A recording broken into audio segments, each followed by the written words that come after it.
Welcome to day 2 of the Resilient Relic. Okay, let's dive into the amazing story of vernacular architecture. The genius of everyday buildings. For pretty much all of history, these structures, the ones built by regular people without any famous architects, were almost totally ignored. But then, one revolutionary idea changed everything, and it revealed this hidden world of wisdom that, well, it might just hold the key to our future. And it all starts right here. Picture this, it's 1964. And there's this bombshell of an exhibition at the Museum of Modern Art called Architecture Without Architects. It was a total challenge to the establishment. Its creator, Bernard Radowski, put up these stunning photos of buildings made without a single blueprint, asking a really powerful question. What if the greatest buildings in the world had no famous name attached to them at all? So what Rudofsky was getting at here is that these buildings, the ones without a fancy architect's pedigree, weren't just some charming accident. He argued that their beauty was the result of brilliant, practical problem solving, perfected over generations. He was basically begging the world to see the incredible intelligence that was hiding in plain sight. So, in this explainer, we're going to trace the journey of this big idea. We'll start with how it was all about beauty, then see how the whole conversation shifted to culture, and then watch it explode into a global field of study. From there, we'll look at it as a living, evolving tradition, and finally, get into the really crucial lessons it holds for building a sustainable future. Okay, so let's start at the very beginning, the 1960s. This was the moment this whole concept first really grabbed the public's imagination and started to mess with the very definition of what architecture even was. The spark, of course, was Bernard Radowski's 1964 MoMA exhibition, and his focus? It was almost entirely on aesthetics, the pure visual power of these buildings. He was celebrating their beautiful, simple forms and putting them up against what he called the architectural blight of the modern, industrialized world. But was it really just about beauty? Or maybe a smart response to the local climate? Well, just a few years later, a new voice jumped into the debate with a question that was going to push this whole conversation way beyond just how things looked. And this was the central puzzle. I mean, think about it. If buildings were just a simple response to the weather and what materials you had lying around, then why did places in the exact same environment have buildings that looked so wildly different from one culture to another? The old theory was starting to show some serious cracks. The answer came in 1969 from a man named Amos Rappaport. In his game-changing book, House Form and Culture, he just completely flipped the old theory on its head. He argued that the most important thing shaping a home wasn't the physical world, but something much, much deeper. He basically said that the old assumption that climate plus materials equals a house was just way too simple. For Rappaport, a house was a matter of choice, not just a physical need. Culture, he said, was the #1 driver. Things like climate and technology, those were secondary, what he called modifying factors. And Rappaport got really specific, pointing out the cultural blueprints that shape our homes. For example, is the family a huge extended group or a small nuclear one? That completely changes the layout. Is privacy for women super important? That's going to alter the whole form of the house. Even something as basic as your posture, whether you sit on a chair or on the floor, that actually dictates where you put windows and doors. All of a sudden, it was a totally new way of looking at these buildings. Now, Rappaport's ideas didn't just change some dusty old theory, they lit a fire. They sparked a global movement. Suddenly, scholars all over the world were inspired to go out and study and document these incredibly rich traditions before they vanished. A key person leading this charge was Paul Oliver. All through the 80s and 90s, he built on the foundations that Rudolfsky and Rappaport had laid, and he worked to make vernacular architecture a serious, legitimate academic field. He believed these traditions deserved to be studied rigorously.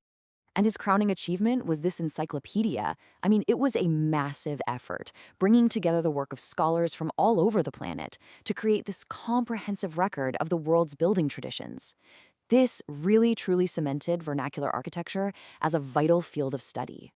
And you can see the direct impact of these ideas even today. Major international seminars on this topic are consistently building on Rappaport's foundation. I mean, just look at their themes. They're still digging into how cultural context, tradition, and identity shape our buildings.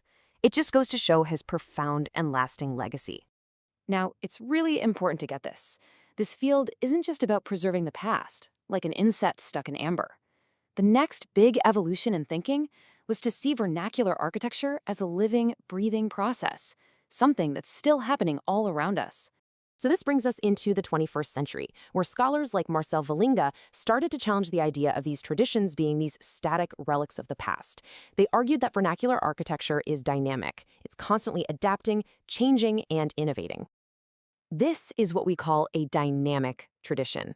See, people aren't just blindly copying the past. They're actively negotiating between preserving their cultural heritage and meeting their modern needs.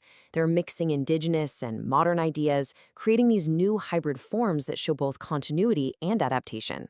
It's pretty cool. And all of this brings us to today, and maybe the most important question of all.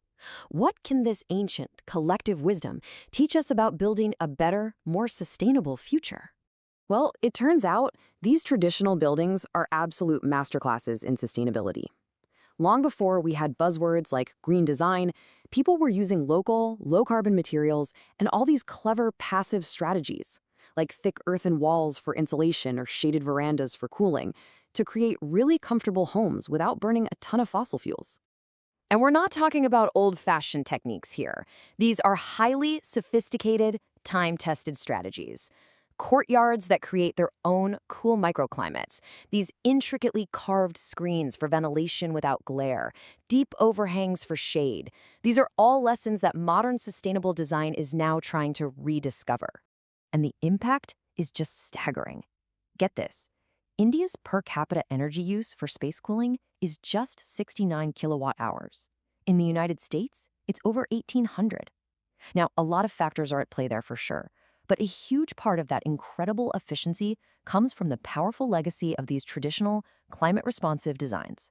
Which leaves us with a final, kind of provocative thought. As we face these massive environmental challenges, maybe the key to future innovation doesn't lie in more and more complex technology. Maybe it's in rediscovering the rich, resilient, and deeply human wisdom that's embedded in the architecture of our ancestors. We're going to talk about a hidden crisis in the world of architecture. It's one that threatens the very traditions that house most of humanity. Let's dive right in. Okay, so take a good look at this. These aren't just random clusters of buildings. They're incredibly complex, totally functional communities, and they were built with this deep, intuitive understanding of their environment and social needs. And here's the kicker. Not a single formally trained architect was involved. This is the world of architecture without architects. And this is not some small niche thing we're talking about. This way of building accounts for more than 75% of all buildings on the entire planet. Let that sink in for a second. 3/4 of the world we've built. This is the real story of how humanity has always built its home. So, what do we actually call this amazing phenomenon? Let's get into the official term for this wisdom of the people. It's called vernacular architecture. Basically, it refers to building styles that are native to a specific region. It's not about flashy monuments or skyscrapers. It's about the everyday homes and structures that local people build for themselves, using knowledge that's been tweaked and passed down for centuries. So what are the ingredients that go into this? Well, it's a direct response to everything around it. The local climate is going to shape the form. The materials they can find nearby, that's their building palette. And cultural traditions, social practices, all of that is literally built right into the walls. It's architecture born from necessity and a real sense of identity. And wow, the results are just stunningly diverse. You can see here, on one side, you've got this fortified desert town. It's compact, it's defensive. On the other, these incredibly decorated homes that tell stories about culture and what people believe in. This is so much more than just shelter. It's the physical form of a community's very soul. But here's the thing, and it's a huge problem. This massive library of human ingenuity, all this living knowledge, it's disappearing, and it's happening fast. Think of it like a bucket filled with wisdom that's just sprung a whole bunch of leaks. And that brings us to the big question, right? If this way of building is so smart and so widespread, why on earth is it fading away? Well, the reasons are complicated, and it starts with how we even try to understand it. So the first leak is in how we study it. For way too long, researchers have just focused on the physical stuff, the materials, the measurements, the body of the building, but they completely miss its soul, all the rituals, the social customs, the cultural beliefs that actually give the building its true meaning. The second leak? It's all about how the knowledge gets passed on. For hundreds of years, these skills were taught directly. master to apprentice, right on the building site. You learned by watching and doing. But now, as younger generations move away or choose different jobs, those vital links in the chain are just snapping. And finally, there's a huge technology gap. I mean, we have these incredible tools now, 3D scanners, drones, you name it, but they often don't make it to the remote places where these traditions are still alive.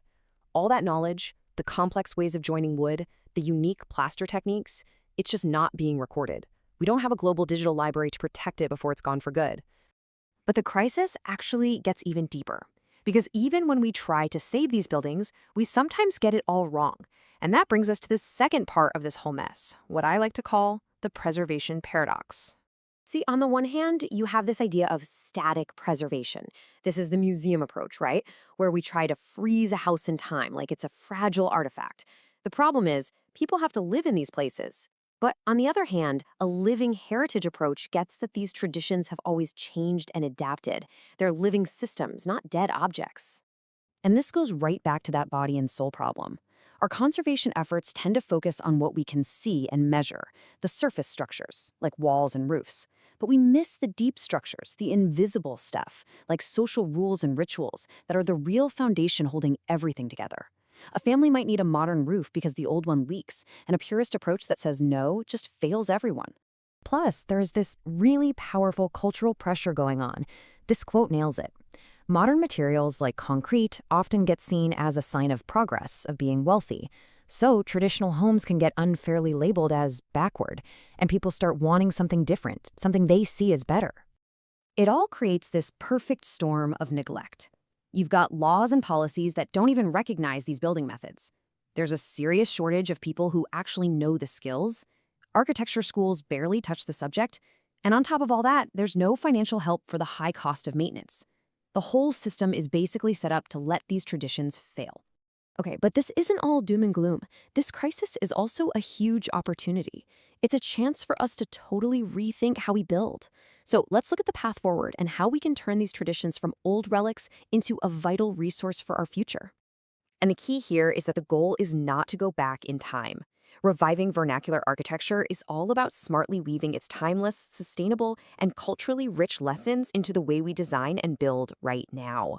And here's a pretty clear 4-step path to get there. First step, education. That means getting this knowledge into architecture schools for sure, but also changing who we think of as an expert. Next, policy. We need building codes that actually recognize traditional materials and, maybe offer some financial incentives to use them. Then there's innovation. This is the really cool part. Creating smart hybrids, like using traditional rammed earth walls, but with modern moisture barriers to get the best of both worlds. And finally, it all comes down to community. This whole revival only works if local craftspeople are empowered and can actually make a living from their skills. I mean, just look at the complexity of the woodworking here. This is anything but primitive. It's incredibly sophisticated.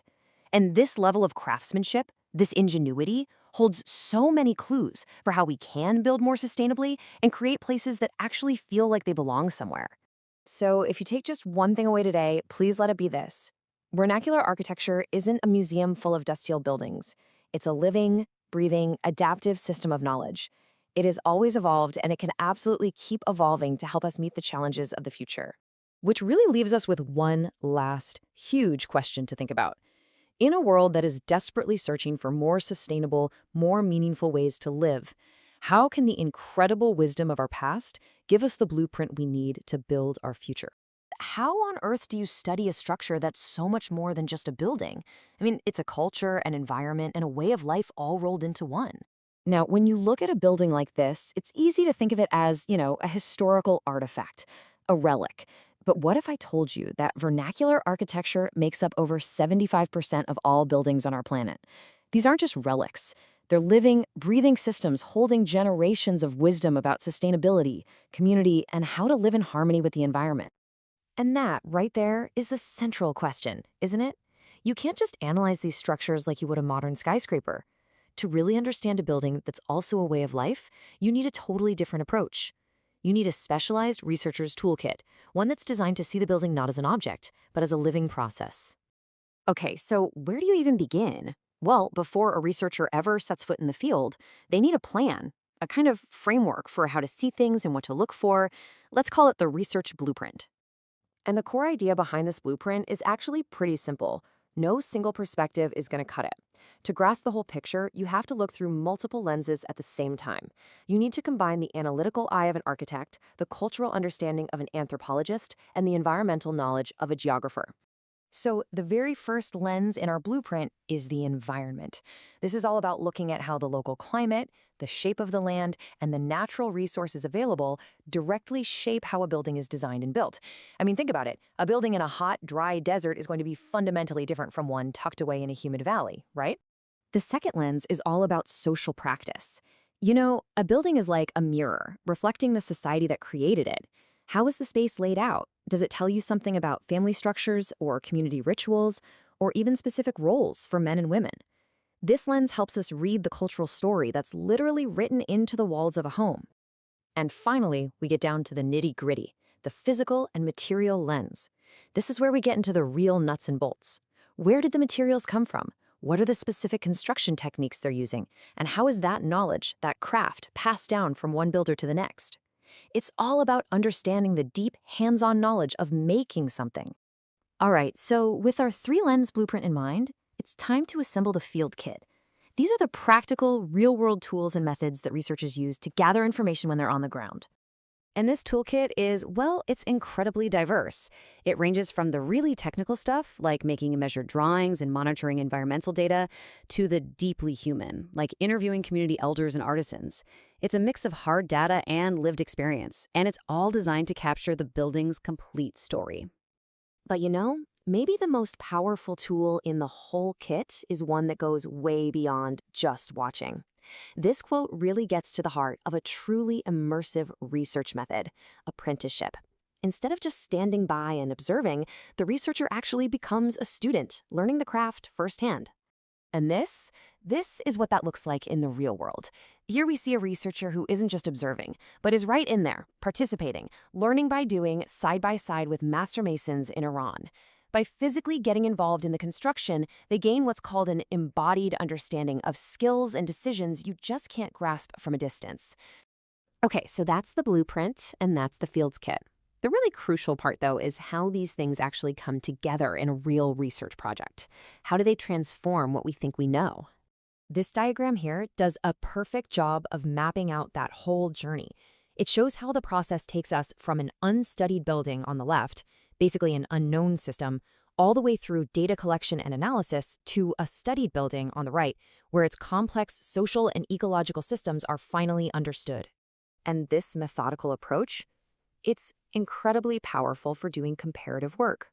For instance, researchers can apply the exact same toolkit in wildly different regions of India, from the arid plains of Kutch to the lush Zero Valley.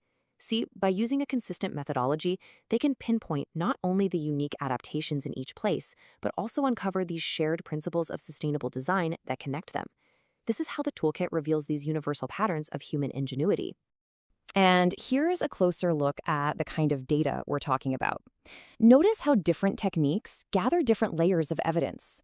Architectural documentation gives you the hard physical facts. The environmental data gives you the context. And the interviews, they reveal the intangible cultural knowledge, the stories. It's the weaving of these three threads together that creates a full, rich, and reliable picture. All right, so this leads us to the final, and maybe the most important question of all. Why does all this meticulous work even matter? What's the ultimate goal of understanding these buildings so deeply? Well, if there's one thing to take away from all this, it's this idea. This research proves that these buildings are not museum pieces. They are living heritage. They are dynamic, adaptive systems of knowledge that are constantly evolving. They represent a process, not just a product. And let's not forget that number, 75%. We have to remember this isn't about some niche architectural style. This is about the overwhelming majority of the built environment on our planet, a vast library of human ingenuity that we are only just beginning to learn how to read properly. And so, this is where the why becomes crystal clear. At a time when we are desperately searching for sustainable solutions, this research gives us a roadmap. The environmental monitoring proves just how climate responsive these buildings are. The material analysis shows their incredibly low carbon footprint. It's through this toolkit that we move from just appreciating these buildings as beautiful to understanding them as highly sophisticated, time-tested models of sustainable design. And that leaves us with one final thought. We've seen how this toolkit can be used to understand the past and the present of these incredible structures. The real question now is, what are we going to do with that knowledge? If these buildings truly hold a roadmap to a more sustainable future, well, maybe it's time we started asking them for directions.